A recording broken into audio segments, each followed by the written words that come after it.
பாடிக்கு பெருசாக கொடுக்கப்பட்ட யாழ் மண்ணிலே ஊராட்சி மன்ற தேர்தல்கள் 2025 இறுதி பரப்புரை கூட்டத்திலே தலைமை தாங்குகின்ற மலையாமம் வடக்கு பிரதேச சபையின் முன்னாள் தவிசாளர் இந்நாள் வேட்பாளர் அன்புக்கும் மதிப்புக்கும் உரிய திரு சோமசுந்தரம் ஸ்ரீதரன் அவர்களே, இலங்கை தமிழரசு கட்சியினுடைய தலைவரும் வடக்கு மாகாண சபை அவைத் தலைவரும் முன்னாள் யாழ் மாநகர சபை ஆணையாளருமான இருந்த ஐயா CVK சிவஞானம் அவர்களே, மேடையிலே அமர்ந்திருக்கின்ற கட்சி பிரமுகர்கள், வேட்பாளர்கள், இந்த கூட்டத்துக்கு சமூகமாயிருக்கிற அனைத்து ஆதரவாளர்களுக்கு முதலில் என்னுடைய பணிவான வணக்கங்கள். இந்த தேர்தல் ஏன் ஒரு மானத்துக்கான தேர்தலாக உருவெடுத்திருக்கிறது என்று பலர் பேசியிருக்கிறார்கள். யாழ் மண் எங்கள் இருப்பின் அடையாளத்தின் மண். யாழ்ப்பாணம் தமிழ் மக்களுடைய கலாச்சார அடையாளம். யாழ்ப்பாண தமிழர் என்று சொல்லுவது இலங்கை தமிழர்களை இந்த பிரதேசத்தில் இருந்து வந்திருந்தாலும் வெளிநாடுகளிலே சென்றால் இலங்கை தமிழ் யாழ்ப்பாண தமிழர் சொல்வார் என்றால் அது எங்களுடைய மொழி கலாச்சாரத்தின் அடையாளமாக இருக்கிறது. இன்றைக்கு யாழ்ப்பாணத்திலே இருந்து மக்கள் பாராளுமன்றத்துக்கு அனுப்பி இருக்கிறவர்களை பற்றி பலவிதமான கேலியான விடயங்கள் உலா வருகின்றன. அனைவருக்கும் அவமானமாக இருக்கிறது.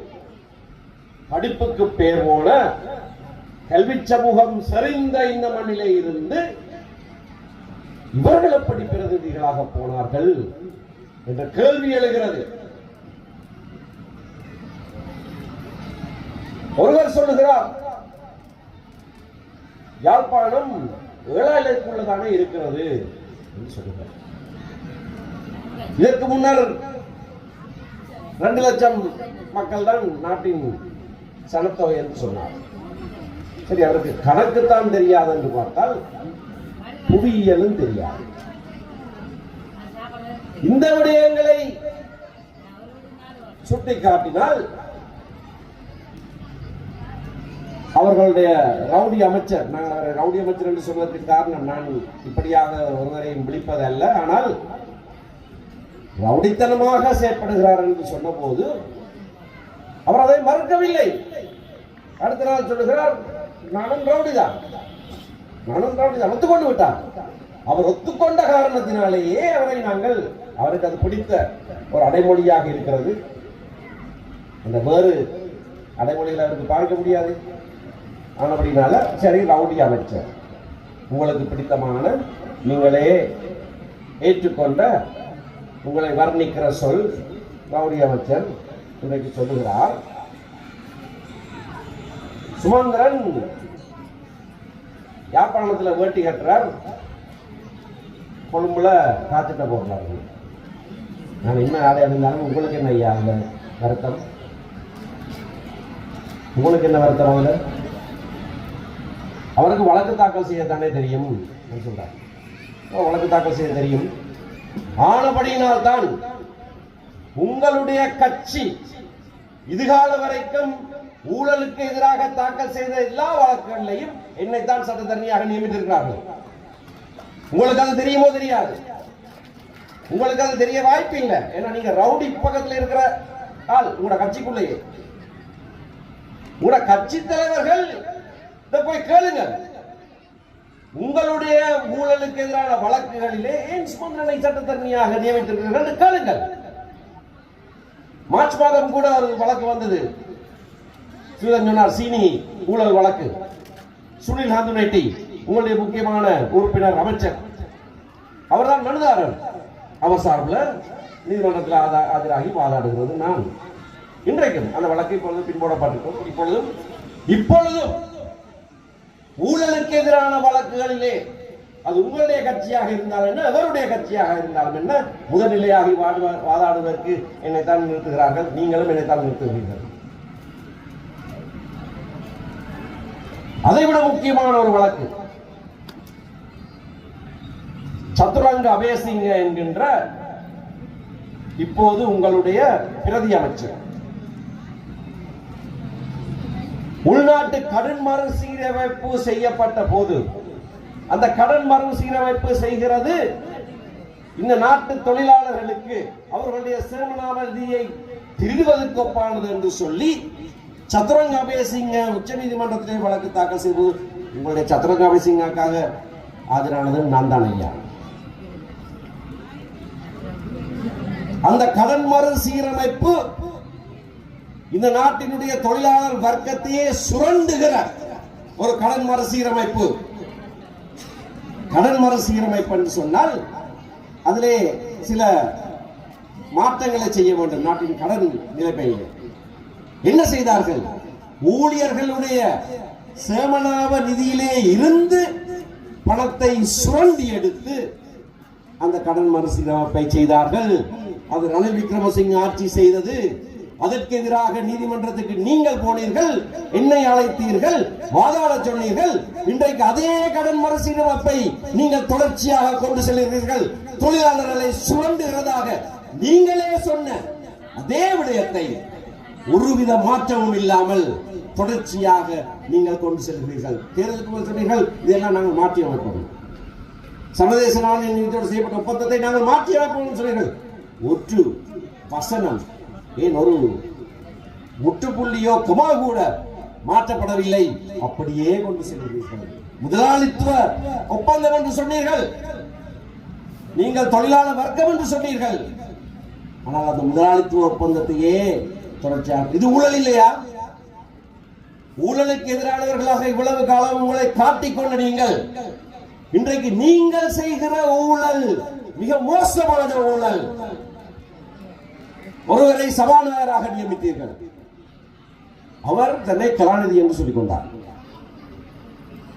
கலாநிதி என்று சொன்னார். அதை கேள்வி கேட்டவுடனே ஐயையோ என்னிடத்துல சான்றிதழ் தவற விட்டு விட்டால் அதை என்னுடைய பல்கலைக்கழகத்திலிருந்து நான் எடுப்பிக்க வேணும், சில நாட்கள் எடுக்கிறது, ஆனால் அது வருகிற வரைக்கும் நான் ராஜினாமா செய்கிறேன் என்றார். இது நடந்தது டிசம்பர் மாதம். 4 மாதம் ஆயிற்று.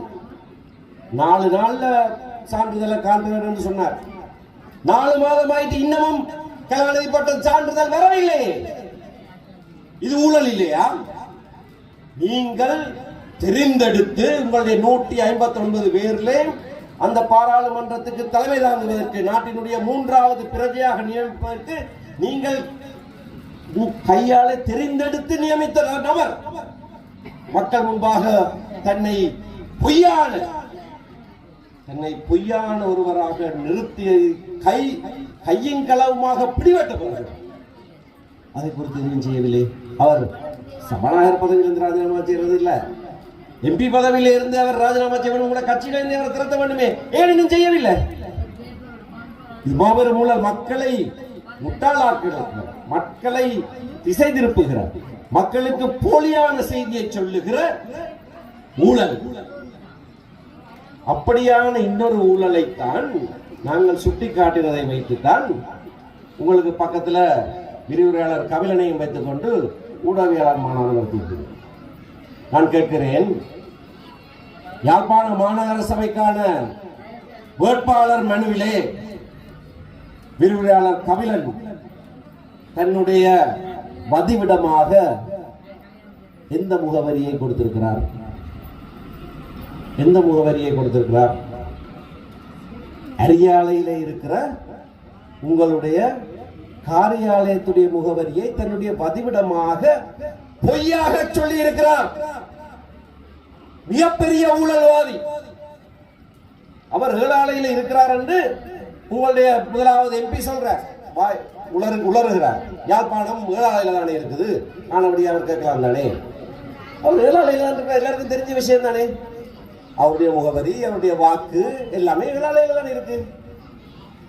யாழ் பல்கலைக்கழகத்திலே போய் அவர் கொடுத்திருக்கிற முகவரி என்னவென்று பாருங்கள். 448 ஏனாயின் வீதி அறியாலையா? இல்லையே, அது இல்லையே அவருடைய சாதாரண வதிப்பிடம். அவருடைய வளமையான வதிவிடம் ஏழாலையில இருக்கிறது எல்லாருக்கும் தெரியும். அவர் குடும்பத்தோடு வாழ்கிறார் ஏழாலையில. என்ன குடும்பத்தை கொண்டு வந்து ஆபீஸ்ல இந்த குடும்பம் நடத்துறார். ஏன் இந்த பொய்யுரை? வேட்பு மனுவிலே பொய்யான தகவலை கொடுத்த ஒரு ஊழல்வாதியை உங்களுடைய மாநகர சபையினுடைய முதல்வர் வேட்பாளர் என்று நீங்கள் அறிவிக்கிறீர்கள். உங்களுக்கு சட்டம் தெரியாது. அது நாங்கள் என்ன செய்யறது? அதுக்கு கடந்த உள்ளாட்சி மன்ற காலத்திலே இதே யாழ்ப்பாண மாநகர சபையிலேதான், யாழ்ப்பாண மாநகர சபைக்கு எல்லைக்கு வெளியே இருந்த ஒருவர், கொஞ்சம் வெளியே ஒரு ரோட்டுக்கு வெளியே கொக்குவில் இருந்த ஒருவர் மாநகர சபை உறுப்பினராக நியமிக்கப்பட்ட போது நாங்கள் வழக்கு தாக்கல் செய்து அவரை வெளியேற்றினோம். உங்களுக்கு வழக்கு தாக்கல் செய்ய தெரியும்.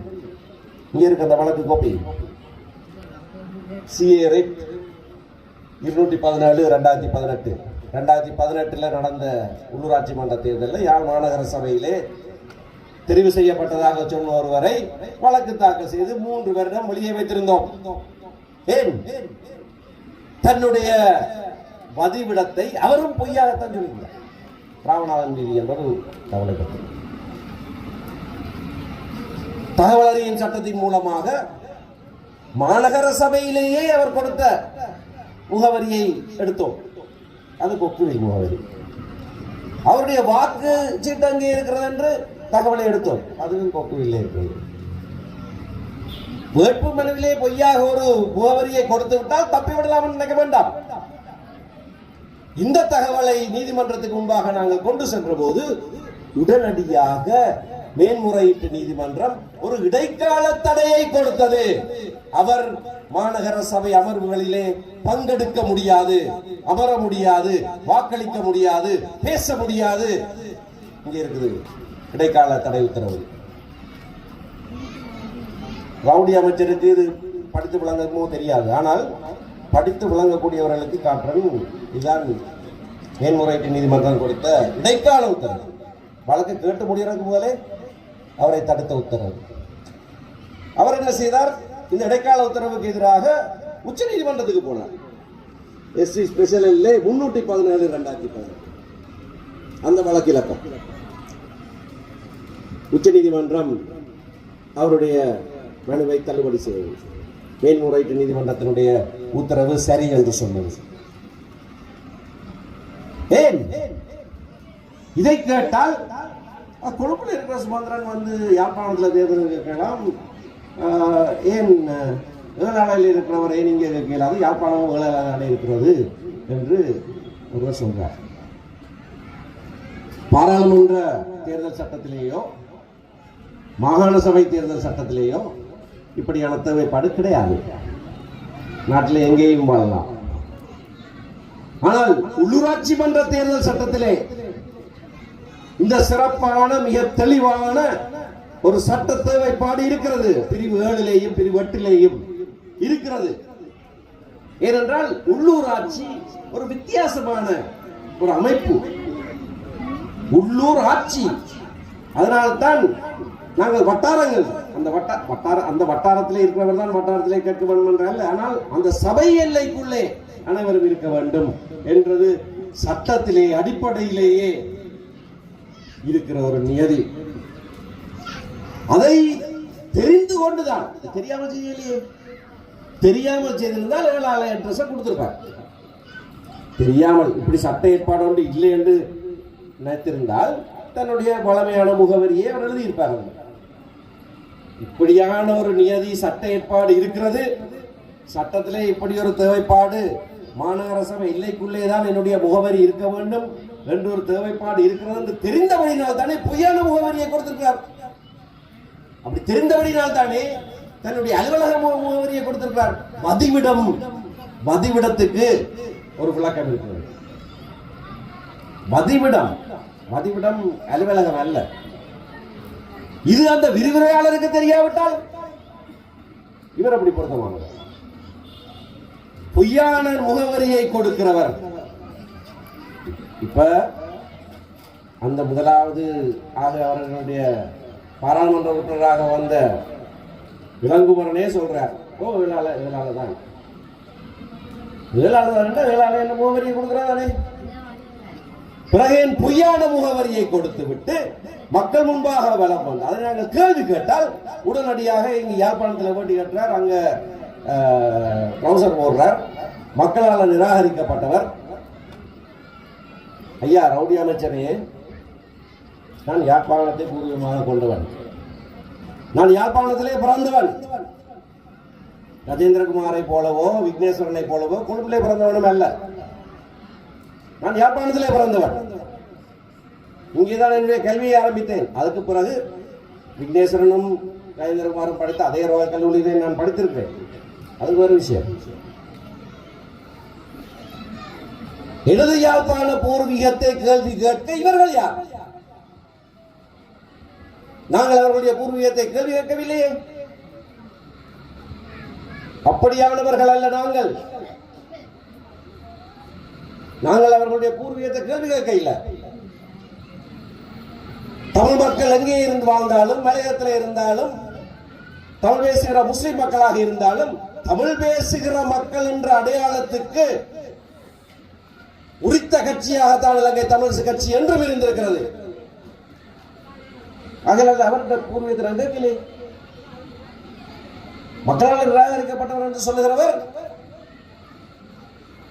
இலங்கை தமிழரசு கட்சிக்கு 63,000 வாக்கு யாழ்ப்பாண தேர்தல் மாவட்டத்திலே கிடைத்தது.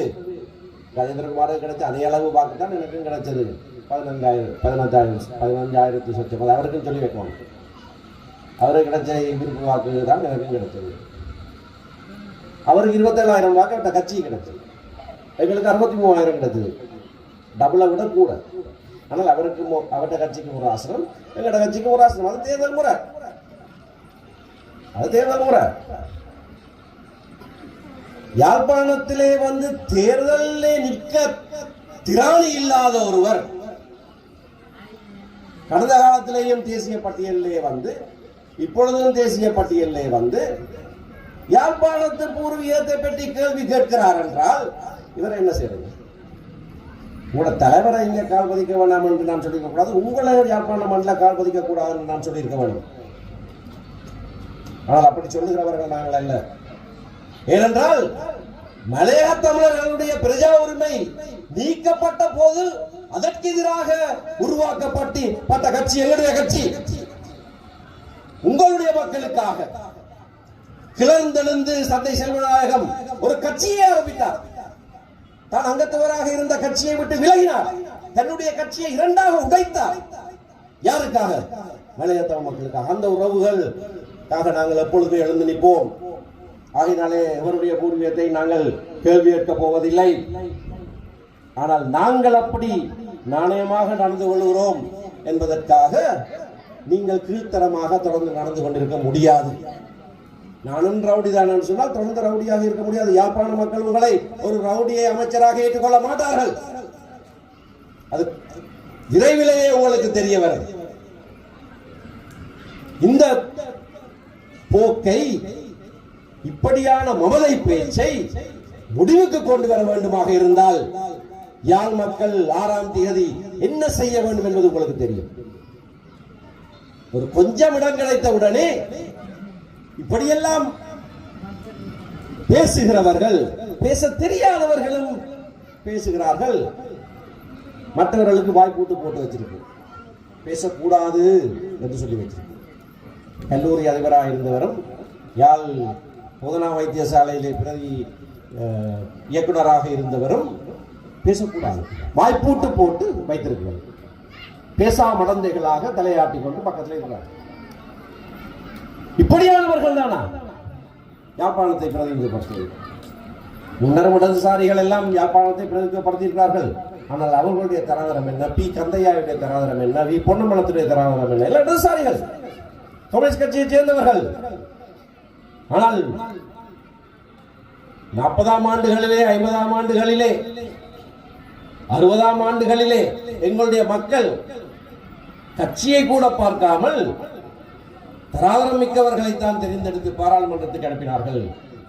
அந்த நிலைமை மாறிவிட்டதோ என்ற ஐயம் தான் எங்களுக்கு ஏற்பட்டிருக்கிறது. அதனை திருத்துவதற்கு ஏற்பட்டிருக்கிற முதலாவது சந்தர்ப்பம் இது. அதனை திருத்துவதற்கு ஏற்பட்ட முதலாவது சந்தர்ப்பம் இது. ஏதோ கைதவறலாம் நடந்துட்டது இல்லை என்றால், முன்னர் ஒரு திரைப்படம் கூட வந்தது, இலங்கையில் தயாரிக்கப்பட்ட கோமாளிகள் என்ற பெயர் அதுக்கு திரைப்படத்துக்கு. இல்லை என்றால் இப்படியான அவமானத்தை யாழ் மண் சுமந்து கொண்டிருக்க வேண்டுமா? இந்த அவமானத்தை போக்குவதாக இருந்தால் இந்த தேர்தலிலே உங்களுடைய வாக்குகள் பேச வேண்டும். அது கைதவர்களால் நடந்துச்சு. எங்களுக்கு இப்ப தெளிவு, நீங்கள் அல்ல எங்களுடைய பிரதிநிதிகள் என்று நீங்கள் சொல்ல வேண்டும். உங்களுடைய வாக்கு சீட்டிலே நீங்கள் இடுகிற புல்லடி அதனை உரத்து சொல்ல, அப்படியாக சொல்ல வேண்டிய ஒரு தேவை ஏற்பட்டிருக்கிறது. அதை நீங்கள் செய்ய வேண்டும், மற்றவர்களையும் செய்ய வைக்க வேண்டும். தந்தை செல்வநாயகத்தின் வழியிலே நாங்கள் தொடர்ந்து நடப்போமாக இருந்தால் எங்களோடு கைகோக்க தயார் என்று கஜேந்திரகுமார் பொன்னம்பலம் 2 நாட்களுக்கு முன்னர் நெல்லியடியிலே வைத்து சொல்லியிருக்கிறார். நல்ல விடயம். இருகரம் நீட்டி அவரை அரவணைப்பதற்கு நாங்கள் தயாராக இருக்கிறோம் என்ற தலைவருடைய அனுமதியோடு நான் இதை சொல்கிறேன். சேர்ந்து பயணிப்பதற்கு அவர் எத்தனை முயற்சிகள் எடுத்தார், எத்தனை முயற்சி எல்லாருக்கும் தெரியும். மற்றவர்களுடைய வீடுகளுக்கு அவருடைய நிலைமை என்ன, அவருடைய வயசு என்ன, அவருடைய மூப்பு என்ன, இவர்கள் எல்லாரையும் தேடி சென்றார். ஒற்றுமைக்கு நாங்கள் பங்கம் வகிக்கிறவர்கள் அல்ல. திரு கஜேந்திரகுமார் பொன்னம்பலத்துக்கு தெளிவாக சொல்லுகிற செய்தி, ஆம், நீங்கள் அப்படியாக சொன்னதை நாங்கள் வரவேற்கிறோம், சேர்ந்து பயணிக்க நாங்கள் தயார். தந்தை செல்வாவின் வழியிலே நாங்கள் தொடர்ந்து நடப்போமாக இருந்தால் என்று நீங்கள் சொல்லுகிறதிலே ஒரு நெருடல் இருக்கிறது. தந்தை செல்வாவின் வழியிலே நடக்காமல் விட்டவர்கள் யார்? நாங்களா? நீங்களா? யார் தந்தை செல்வாவின் வழியில் நடக்காமல் விட்டவர்கள்? தந்தை செல்வநாயகம் 49ஆம் ஆண்டு திரும்ப திரும்ப அகில இலங்கை தமிழ் காங்கிரஸ் கட்சிக்குள்ளேயே இந்த பிரஜா உரிமை சட்டத்தை எதிர்க்க வேண்டும் என்று சொல்லும்போது அவரை கட்சியை விட்டு வெளியேற்றவில்லை.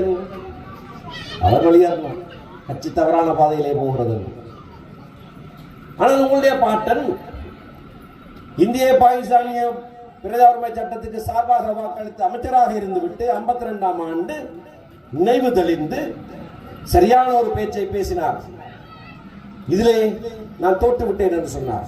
இவர்களோடு சேர்ந்து பயணிக்க முடியாதுன்னு சொன்னார், விலகினார். ஆனால் சமஷ்டி என்கின்ற இணைப்பாட்சி அல்லது கூட்டாட்சி, எங்களுடைய தலைவர் சொன்னார் இணைப்பாட்சி கூட்டாட்சி, இந்த இணைப்பாட்சி அல்லது கூட்டாட்சி என்ற இந்த சமஷ்டி என்று சொல்லி பெடரல் பார்ட்டி என்ற பெயரையே வைத்திருக்கிற கட்சி எங்களுடைய கட்சி. அதை ஏளனம் செய்தவர்களே முதன்மையானவர்கள் நீங்கள் தானே, இல்லையா?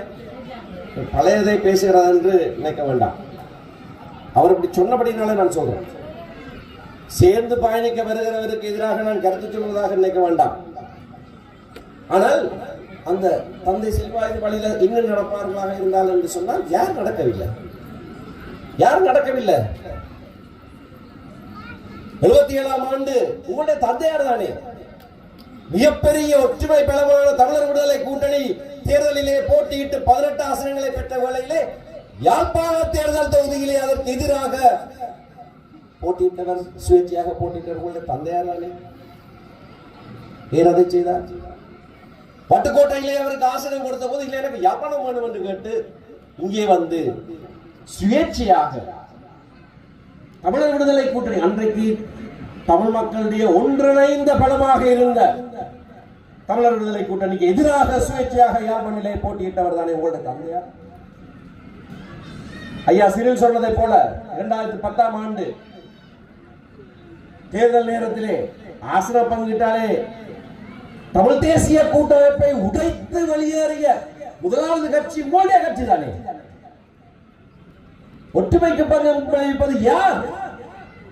நீங்கள் இப்படி சொல்லுகிற காரணத்தினாலே மக்களுடைய மனதிலே ஏதோ நாங்கள் தான் ஒற்றுமைக்கு மாறானவர்கள் என்ற கருத்து நிலவக்கூடாது என்பதற்காகத்தான் இதையெல்லாம் சொல்லுகிறேன். உங்களுடைய பூர்வீகத்தை சொல்றேன்.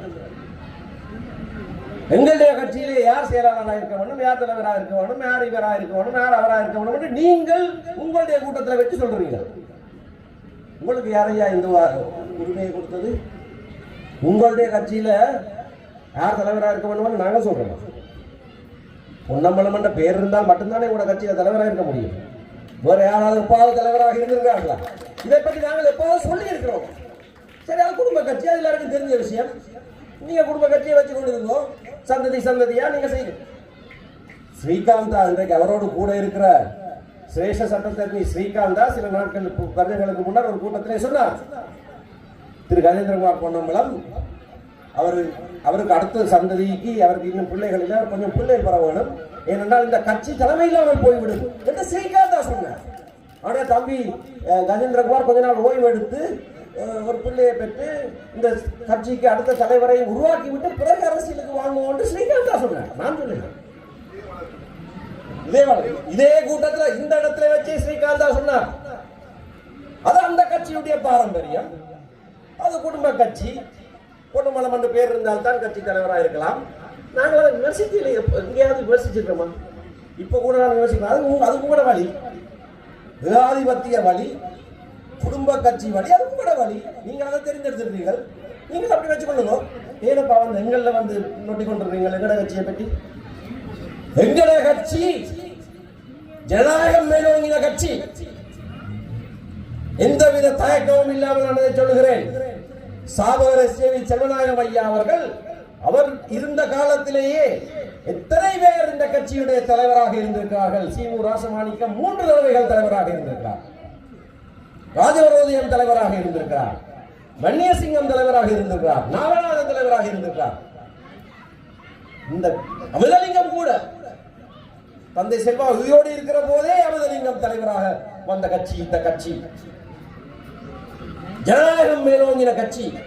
எங்களுடைய கட்சியை பார்த்து இவர் தான் இருக்கணும், அவர் தான் இருக்கணும், நீங்க வெளியில் கட்சிக்குள்ள வாங்கும், கட்சிக்குள்ள தான் நீங்க அதெல்லாம் சொல்லலாம். அந்த உரித்து உங்களுக்கு வரும். கட்சிக்கு வெளியே இருந்து கொண்டு இந்த கட்சிக்கு இவர் தான் இருக்கணும், இந்த கட்சிக்கு அவர் தான் இருக்கணும்னு சொல்றதுக்கு உங்களுக்கு எந்த விதமான உரிமையும் கிடையாது. இதெல்லாம் நான் ஏன் சொல்றேன்னு சொன்னால், நாங்கள் சேர்ந்து பயணிக்க போறோம் தானே. சேர்ந்து பயணிக்க போகிறவர்கள் இந்த வரையறைகளை கொஞ்சம் கவனமா தெரிஞ்சு கொள்ள வேண்டும். உங்களோட கட்சிக்குள்ள நீங்கள் கலைக்கிறது என்ன? உங்களோட கட்சி செயலாளர் யார்? உங்களோட கட்சி செயலாளர் கடந்த தேர்தலில் 2ஆவதாக வந்தார், தேர்ந்தெடுக்கப்படவில்லை. அவர் தொடர்ந்து செயலாளராக இருந்தார். நான் இந்த கடந்த தேர்தலில் 2ஆவதாக வந்தேன். எங்களுடைய கட்சியில நான் செயலாளராக இருக்கிறேன். உங்களோட கட்சி இருந்தது நானும் இருக்கிறேன். உங்களோட கட்சிக்கு ஒரு விதி, எங்களோட கட்சிக்கு இன்னொரு விதி ஆனபடினால இந்த தெளிவுகள் அவசியம். தந்தை செல்வாவின் வழியிலே தான் நாங்கள் நடக்கிறோம். தலைவர் சொன்னார், பண்டா செல்வா ஒப்பந்தம், டட்லி செல்வா ஒப்பந்தம். அந்த ஒப்பந்தங்களை கைச்சாத்திட்டவர் தந்தை செல்வா. அந்த ஒப்பந்தங்கள் இரண்டிலேயும் எங்கேயும் சமஷ்டி என்ற சொல் கிடையாது. அந்த ஒப்பந்தங்கள் இரண்டிலேயும் எங்கேயும் சமஷ்டி என்ற சொல் கிடையாது. சொற்களிலேயும் பேர்பலைகளிலேயும் தொங்கிக் கொண்டிருக்கிறவர்கள் நாங்கள். உள்ளடக்கம் இருக்கிறதா என்று பார்க்கிறவர்கள் நாங்கள். பேரளவிலே சமஷ்டி என்று சொல்லுகிறவர்கள் நாங்கள். எங்களுடைய கட்சிக்கு எதிராகத்தான் வழக்கு தாக்கல் செய்யப்பட்டது. சந்திரசோம எதிர் மாவை சேனராஜாவும் பிரகாசிக்கவும் அந்த வழக்கை வாதாடினவன் நான். ஆம், நாங்கள் சமஷ்டி கொள்கை என்று சொன்னோம். உச்ச நீதிமன்றம் பிரதம நீதியரசர் டெப் தலைமையிலே ஒரு தீர்ப்பை வழங்கி இருக்கிறது. சரித்திர முக்கியத்துவம் வாய்ந்த தீர்ப்பு. ஒரு அரசியல் கட்சிக்கு சமஷ்டியை கோருவதற்கான உரித்து இருக்கிறது என்று இலங்கையின் உச்ச நீதிமன்றம் ஒரு தீர்ப்பை கொடுத்திருக்கிறது. அந்த தீர்ப்பை பெற்றெடுத்தது நாங்கள் ஐயா, நீங்கள் இல்ல. சமட்டி கட்சி என்று ஏளனம் செய்த நீங்கள் இல்ல. சமஷ்டியுடைய உரித்தாளர்கள் நாங்கள் தான் உரித்தாளர்கள். இன்றைக்கு அது அமைச்சர் சந்திரசேகரனுக்கு சொன்னாங்க, வழக்கு தாக்கல் செய்து சொன்னாங்க. நாங்கள் வழக்கு தாக்கல் செய்தால் இதெல்லாம் பெற்றிருக்கோம். இத்தனை நிலங்களை முடிவிப்பதற்கு மாவை சீனராஜாவுடைய பேரில் 2003ஆம் ஆண்டுல இருந்து இன்று வரைக்கும் வழக்குகள் மூலமாகத்தானே எவ்வளவு முடிவிக்கப்பட்டிருக்கு. அரைவாசிக்கு நிலம் 11,000 ஏக்கர் இருந்த பனாலி உயர் பாதுகாப்பு வலயம் இன்றைக்கு 2,000 ஏக்கராக சுருங்கினதுக்கு காரணம் என்ன? வழக்கு காப்பி எடுத்து பாருங்க. SCFR 646/2003 வழக்கு இலக்கங்கள் எல்லாம் சொல்றேன், தேவையான போய் எடுத்து பார்க்கலாம். அந்த வழக்கிலே ஒவ்வொரு 3 மாதமும் எவ்வளவு நிலங்கள் விடுவிக்கப்படுகிறது அரசாங்கம் வந்து சொல்ல வேண்டியதாக இருந்தது. அப்படியாக விடுவிக்கப்பட்ட நிலங்கள் எங்களுடைய மக்களுடைய நிலங்கள். அரசாங்கத்துக்கு அதைத்தான் நாங்கள் எச்சரிக்கையாக நான் சொன்னதுக்கு காரணம் அதுதான். 5940 ஏக்கரை கவலையிடம் செய்வதற்கு இரகசியமாக ஒரு திட்டத்தை வகுத்து விட்டு 5940 அதை ரவுண்ட் அப் பண்றதுக்கு அந்த 40 அகற்றி விட அப்படின்னு சொல்லிட்டு நேற்றைக்கு 40 ஏக்கரை விடுவிச்சிருக்கான். 5900 ஏக்கரை கவலையிடம் செய்கிற நீங்கள் 40 ஏக்கரங்களுக்கு என்ன? விக்னேஸ்வரன் ஐயா உச்ச நீதிமன்ற நீதிபதியாக தெரிவு செய்யப்பட்ட போது அவருடைய வரவேற்பில் அவர் ஒரு உரையை நிறுத்தினார். அந்த நாட்களில் அவர் நல்ல உரையெல்லாம் நிறுத்தியிருப்பார். அந்த உரையில் அவர் சொன்னார், ரோயல் காலேஜில் நாங்கள் படிக்கிற போது பெரிய பையன்கள் வந்து எங்களை மிரட்டுவார்கள். நாங்கள் மாபிள் விளையாடுவோம். விக்னேஸ்வரன் ஐயா மாபிள் விளையாடுவோம், அது பதிவில் இருக்கு. நாங்கள் மாபிள் விளையாடுவோம். 10 மாபிள் வச்சு நாங்கள் விளையாடி கொண்டிருந்தா பெரிய பையன்கள் வந்து எங்களை மாவிளை எல்லாத்தையும் பிடிச்சி எடுத்துக்கொண்டு ஓடிப்பாங்க. நாங்கள் சிரத்தை கொண்டு போய் அவங்கள பிடிச்சி திருப்பித்தா அங்கே 10 மாவிளை திருப்பித்தான்னு கேட்டால் அவனுக்கு 4 மாவிளை கொடுத்து சரி இதை வச்சு விளையாடுன்னு சொல்லி போட்டு அவனை 6 எடுத்துட்டு போயிடுவான். இது விக்னேஸ்வரன் ஐயா சொன்ன கதை. இது அப்படியும் இல்லையே. 40 ஏக்கரை விட்டுட்டு 5900 ஏக்கரை நீங்கள் கவலையம் பண்றீங்க. நாங்கள் என்ன ஏமாளிகளா? நாங்கள் என்ன ஏமாறுகளா? அப்படியான செயற்பாட்டில் நீங்கள் இறங்கினபடினால்தான் இது தொடருமாக இருந்தால் ஜனாதிபதி வடக்கிலே காலடித்து வைக்க முடியாது என்று நான் சொல்லியிருக்கிறேன். திரும்பவும் சொல்லுகிறேன், ரவுடி அமைச்சர் உங்களோட ரவுடித்தனத்தை காட்டி படி பாருங்க. திரும்பவும் சொல்லுகிறேன், சாயந்தரம் சொன்னார், நிலம் அழிந்தால் இனம் அழியும். நிலம்தான் எங்களுடைய அடிப்படை, எங்களுடைய தேசம் என்று நாங்கள் சொல்லுவது. இந்த நிலத்தை, இந்த மக்களை, நிலத்தை எடுத்து விட்டால் மக்கள் இருக்க முடியாது. ஜனாதிபதிக்கு நான் இன்றைக்கு ஒரு கடிதம் எழுதியிருப்பேன். ஏன் இந்த சட்டம் இப்பொழுது உபயோகப்படுத்தப்படக்கூடாது என்ற அவருக்கு காரணங்களை சொல்லியிருக்கேன். ஏன்னா பயிரங்க வழியில் நான் சொல்றது எல்லாத்தையும் அவர் கேட்டு இனி மொழிபெயர்ப்பு கேட்டு என்னத்தை எல்லாம் சொல்லிக் கொடுக்குறாங்களோ தெரியாது. அப்படினால அவருக்கு கடிதத்தை எழுதி அனுப்பியிருக்கேன். மக்கள் இடம்பெயர்வால் இந்த இடங்களை விட்டு வெளியேறி இருக்கிறார்கள். ஒரு அசாதாரண சூழ்நிலை இந்த இடத்துல இருந்திருக்கிறது. இப்பொழுதும் 1,00,000க்கு மேற்பட்ட எங்களுடைய மக்கள் அகதிகள் என்று உத்தியோகபூர்வமாக வர்ணிக்கப்பட்டு வேறு நாடுகளிலே வாழ்கிறார்கள். 1,00,000க்கு அண்மித்தவர்கள் ஐக்கிய நாடுகள் அகதிகள் உயர்ஸ்தானிகருடைய மேற்பார்வையின் கீழே இந்தியாவிலே, தமிழ்நாட்டிலே இருக்கிறார்கள். அதை விட பல்வேறு நாடுகளிலே ஆதி அந்தஸ்து கொடுக்கப்பட்டிருக்கிறார்கள். நான் ஏன் சொல்லுகிறேன் என்று சொன்னால், சர்வதேச சட்டத்திலே அகதிகள் என்று, இந்த நாட்டிலே வாழ முடியாதவர்கள் என்று ஏற்றுக்கொள்ளப்பட்ட 1,00,000க்கு மேற்பட்ட மக்கள் எங்களுடைய நிலத்திலே இருந்து இடம்பெயர்ந்து இருக்கிற போது எப்படி ஐயா அந்த நிலங்களுக்கான தங்களுடைய உரித்தை அவர்கள் நிலைநாட்ட முடியும்? அந்த நிலைமை மாற வேண்டும். அனைத்து மக்களும் திரும்பவும் மேல்குடியேறுவதற்கான சூழ்நிலை ஏற்படுத்தப்பட வேண்டும். ஒரு அரசியல் தீர்வு கொடுக்கப்பட்டால் மட்டும்தான் அந்த சூழ்நிலை உருவாகும். ஒரு அசாதாரண சூழ்நிலையிலே சுனாமியினால், அந்த கரையோர பகுதியிலே எல்லாம் சுனாமியினாலே அனைத்தும் அழிந்த பிரதேசங்கள் நேற்று நாங்கள் போய் பார்த்தோம். மக்கள் வந்து சொன்னார்கள், ஐயா என்னுடைய உருவி இருந்தது சுனாமியில போயிட்டு, இப்ப என்னத்தை கொண்டே காட்டுறது? ஜூன் 28க்கு மேல் என்னத்தை கொண்டே காட்டுறது? பல தடவைகள் இடம்பெயர்வுகள் அதிலே தொலைந்தது எல்லாம். ஆக இதெல்லாம் தெரிந்து கொண்டு உடைய உறுதியை கொண்டு வா. இல்லை என்றால் இது அரச காணி என்று நீ வர்த்தமானில பிரசுரித்தால் நாங்கள் ஏமலாந்திகளை போல பார்த்து கொண்டிருக்க போறோமா? ஜனாதிபதிக்கு இன்றைக்கு நான் கடிதம் எழுதியிருப்பேன். உடனடியாக இந்த வர்த்தமானி அறிவித்தல் மீள கைவாங்கப்பட வேண்டும். இதை செய்யாவிட்டால் உங்களுடைய ரவுடி அமைச்சராக இருக்கலாம், மற்ற கோமாளிகளாக இருக்கலாம், எவருமே இந்த மண்ணிலை காலடித்து வைக்க முடியாது. அதில் இங்கே வருவதற்கு உங்களுக்கு எந்த விதமான தகுதியும் கிடையாது. இந்த நிலத்தை அபகரிக்க விட்டு அதை பற்றி கேள்வி கேட்க போது இல்லை இதெல்லாம் பொய்யான பிரச்சாரம் என்று ஒரு பாராளுமன்ற சொல்றாரு. யாழ்ப்பாணம் வேளாளையில் இருக்கிறன்னு சொன்னவர் சொல்றார். இதெல்லாம் போய் பிரச்சாரம். வர்த்தமானில வந்திருக்கேன்னு சொல்லி எங்களுடைய கல்முனை தொகுதிக்கலை தலைவர் நிதான்சன் எடுத்து காட்டின பிறகு இதே இருக்கிறது என்று காட்டின பிறகு இல்ல அதெல்லாம் போய் பிரச்சாரம். சரி, உங்களுக்கு எழுத படிக்க தெரியாட்டி பக்கத்துல இருக்கிறவங்க அது கேட்கலாமே, இது வர்த்தமானி பிரசுரமா இல்லையாண்டு கேட்டு பதில் சொல்லாங்க. அதுல போய் பிரச்சாரம் ஆனபடியினால இந்த நிலத்தை பாதுகாக்க முடியாத ஒரு சூழ்நிலை நீங்கள் உருவாக்கி இருக்கிறீர்கள். இதற்கு நீங்கள் எழுந்து நிற்காவிட்டால் நான் வைத்தியர் ஸ்ரீ பவனந்தராஜாவிடத்தில் நேரடியாக கேட்கிறேன், இதை அனுமதிக்கிறீங்களா? நீங்கள் அவர்கிட்ட மட்டும்தான் கேட்கலாம், அவருக்கு மட்டும்தான் இது விளங்கும்.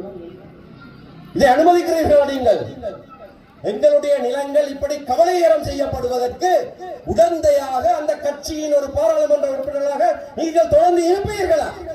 இருக்க முடியுமா உங்களால்? எப்படி உங்களால் அது முடிகிறது? உடனடியாக மீள கைவாங்கப்பட வேண்டும். இது எங்களுடைய இருப்பை அடிப்படையே. காலுக்கு கீழே இருக்கிற மண் அப்படி அள்ளி கொண்டு போற மாதிரி, லிட்டரலி அப்படிதான். அப்படியே நிலத்தை மாறி விடுறது. அந்த செயலில் நீங்கள் ஈடுபட்டுக் கொண்டு இந்த தேர்தலில் உங்களுக்கு எங்களுடைய மக்கள் வாக்களிப்பார்கள் என்று என்ன நம்பிக்கையோடு நீங்கள் வருகிறீர்கள்? அதுவும் இல்லாமல் எங்களையும் விமர்சிக்க தலைப்படுகிறீர்கள். அது விமர்சிட்டு போங்க, உங்களுக்கு கூட அறிவு அவ்வளவுதான், அதுக்கு மேல உங்கள்ட்ட எதிர்பார்க்க முடியாது. ஆனால் கவலைக்குரிய விடயம், யாழ்ப்பாணத்தை பிரதிநிதித்துவப்படுத்துகிற இலங்கை தமிழரசு கட்சியினுடைய பாராளுமன்ற உறுப்பினர்களாக 56ஆம் ஆண்டில் இருந்து இருந்தவர்களுடைய வரிசை நிரலை பாருங்கள். எப்படியானவர்களை யாழ்ப்பாண மக்கள் தெரிந்தெடுத்து அனுப்பியிருந்தார்கள் என்பதை பாருங்கள். இன்றைய நிலைமையை பாருங்கள். அது தவறுதலாக நடந்துவிட்டது என்று நீங்கள் சொல்லுகிற தேர்தலாக இது இருக்க வேண்டும். உள்ளூராட்சி தேர்தல் அதிகார பகிர்வை கேட்கிற நாங்கள் அடிப்படை அழகாக இருக்கிற உள்ளூராட்சி மன்றத்தையே மற்றவர்களிடத்திலே கொடுக்க முடியாது, மத்தியிலே ஆட்சி செய்வர்கள் கொடுக்க முடியாது. அது எங்களுடைய கையில இருக்க வேண்டும், எங்களுடைய மக்களுடைய கையில இருக்க வேண்டும். யாழ்ப்பாண மாநகர எல்லைக்குள்ளே வசிக்கிறவர்களுடைய கையிலே இருக்க வேண்டும். வேளாளையிலே வாழுகிறவர் பலி தெற்கு பிரதேச சபையிலே போட்டியிடலாம், போட்டியிட்டு தூக்கலாம், அது ஒரு விஷயம். நீங்க அங்கே போட்டியிடல. ஒவ்வொரு பிரதேசமும் ஒவ்வொரு உள்ளூர் சபையும் அந்தந்த பிரதேசத்திலே வாழுகிற மக்களுடைய சபையாக இருக்க வேண்டும். அதற்கு பெயர் தான் உள்ளூர் ஆட்சி. ஆகையினாலே இந்த உப்புமா கதை சாயந்தரம் சொல்லிவிட்டு போயிருக்கிறார். மிகவும் முக்கியமான கதை அது. இந்த ஜனாதிபதிக்கும் நல்லா தெரியும், அவரும் 42% வாக்கு தான் பெற்றவர். ஆனால் ஜனாதிபதி ஆயிட்டார். 58% மக்கள் அவருக்கு வாக்களிக்கல. ஆனால் அவர் தான் நாட்டை ஜனாதிபதி. அப்படியான முடிவுகள் தான் தேர்தலில் சிலவர்கள் வரும். ஆனபடியினால் தான் எங்களுடைய வாக்குகள் சிதற வேண்டாம் என்று சொல்றோம். நாங்கள் மற்ற தமிழ் கட்சிகளுக்கு எதிரானவர்கள் அல்ல. நாங்கள் ஒருபோதும் அவர்களை விமர்சிக்க இல்லை.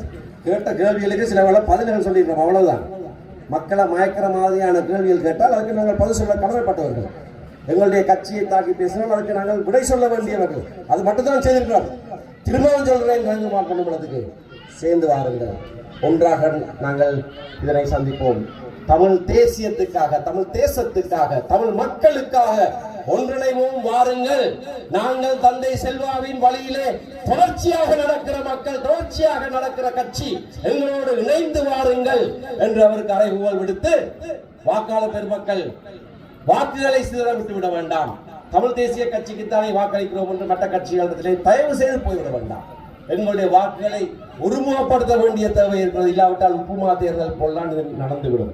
ஆகையினாலே அவரவருக்கெல்லாம் வாக்களிக்காமல் அந்த முழு வாக்கையும், தமிழ் தேசத்துக்கான வாக்கை, தமிழ் தேசத்திற்காக என்று உருவாக்கப்பட்ட இலங்கை தமிழரசு கட்சிக்கு மட்டும் வாக்களிங்கள் என்று கேட்டு விடைபெறுகிறேன். நன்றி, வணக்கம். இலங்கை தமிழரசு கட்சியின் இறுதி தேர்தல் பிரச்சார கூட்டம் யாழ்ப்பாணம் சங்கிலியந்தோப்பில் இன்று மாலை இடம்பெற்றது. இதன்போது கட்சியின் பொதுச் செயலாளரும் முன்னாள் பாராளுமன்ற உறுப்பினருமான M.A. சுமந்திரன் உரையாற்றினார். இதன்போது கடத்தொழில் அமைச்சர் ராமலிங்கம் சந்திரசேகர் தெரிவித்த கருத்துக்கள் தொடர்பாகவும் விமர்சனங்களை வெளியிட்டார்.